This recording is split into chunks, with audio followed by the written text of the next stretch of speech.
غزہ میں مصر کے راستے قطرہ قطرہ امداد آنے لگی۔ 20 ٹرکوں پر مشتمل تیسرا قافلہ غزہ میں داخل، مجموعی طور پر 54 ٹرک امداد پہنچ چکی ہے۔ سامان میں ایندھن شامل نہیں۔ برطانوی وزیر اعظم رشی سوناک کا غزہ کے لیے 2 کروڑ پاؤنڈز کی امداد کا اعلان۔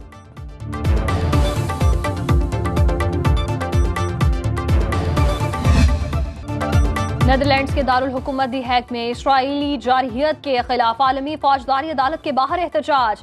مظاہرین نے عدالت میں داخلے کا راستہ بلاک کر دیا۔ عدالت کے سامنے اسرائیلی وزیر اعظم کے خلاف بینرز آویزاں۔ پولیس نے 19 افراد کو گرفتاری کے بعد وارننگ دے کر چھوڑ دیا۔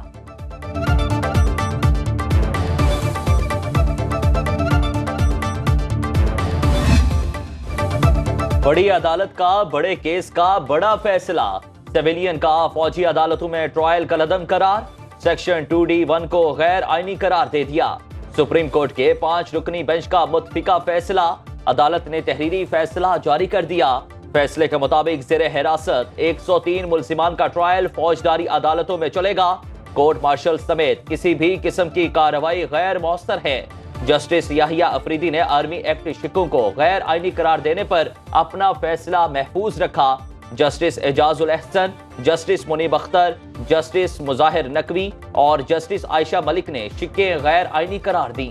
عام شہریوں کا ملٹری کورٹس میں ٹرائل کا لدم قرار دینے کی حد تک جسٹس یحییٰ افریدی نے بھی اتفاق کیا۔ پارلیمنٹ ملٹری کورٹس میں ٹرائل کی قرارداد جون میں منظور کر چکی۔ فیصلے سے ملک دشمن سازشی عناصر کے حوصلے بڑھیں گے۔ نون لیگی رہنما عطا تارڑ کا رد عمل، کہتے ہیں پوری دنیا میں اسپیشل کورٹس بنائے جانے کی مثالیں موجود۔ ملٹری کورٹس کے فیصلوں کے خلاف اپیل سے ملزموں کے قانونی حقوق کو تحفظ ملتا ہے۔ شہداء کی یادگاروں کو مسمار کرنے والے کسی رعایت کے مستحق نہیں۔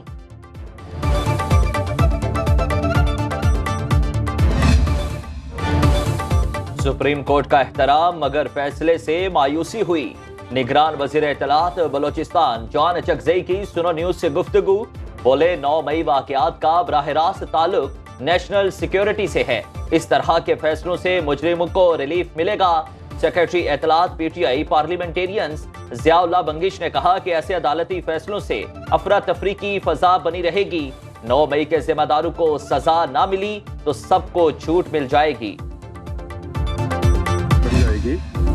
تھکے تھکے سے بلے باز سہمے ہوئے بالرز اور ناقص فیلڈنگ، پاکستان کو ورلڈ کپ میں مسلسل تیسری شکست۔ گرین شرٹس کی سیمی فائنل تک رسائی مشکل۔ اہم میچ میں افغانستان نے 8 وکٹوں سے شکست دے دی۔ افغان ٹیم نے 283 رنز کا ہدف 49ویں اوور میں حاصل کر لیا۔ ابراہیم زادران نے 87 رنز کی اننگ کھیلی۔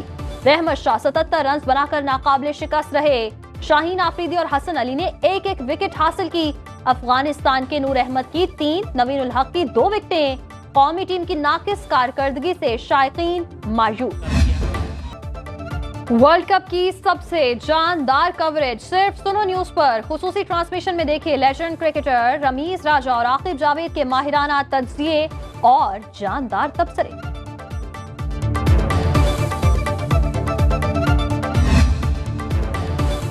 سائفر کیس میں چیئرمین پی ٹی آئی اور شاہ محمود قریشی پر فرد جرم عائد۔ چیئرمین اور وائس چیئرمین پی ٹی آئی کا صحت جرم سے انکار۔ جج ابو الحسنات ذوالقرنین نے اڈیالہ جیل میں خصوصی عدالت لگائی۔ اسلام آباد ہائی کورٹ میں شاہ محمود قریشی کی جیل ٹرائل کے خلاف درخواست پر فیصلہ محفوظ۔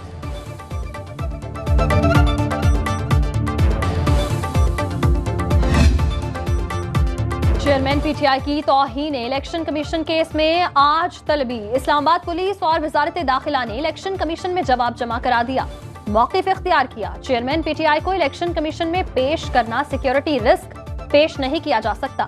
الیکشن کمیشن نے چیئرمین پی ٹی آئی کو فرد جرم عائد کرنے کے لیے آج طلب کر رکھا ہے۔